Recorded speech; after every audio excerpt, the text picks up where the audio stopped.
আমাদের বাড়িতে বৃষ্টি হচ্ছে। দেখেন কত যে বৃষ্টি হচ্ছে, বৃষ্টির মধ্যে পুরো দেখেন। তোমাদেরকে দেখাচ্ছি যে বৃষ্টি আরো জায়গায় হচ্ছে, মানে আমরা ঘর থেকেই পুরো দেখা যাবে। দেখেন বৃষ্টি হচ্ছে এখন, এই দেখেন বৃষ্টির জন্য এই জানলাটাই বন্ধ হয়ে গেছে। তাও ঠিক আছে, জানলা তো বন্ধ হোক, তোমাদেরকে দেখাচ্ছি তারা।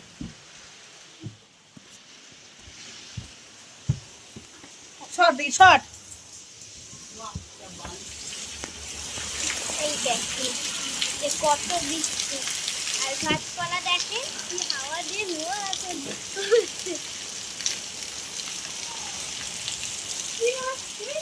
ভিডিও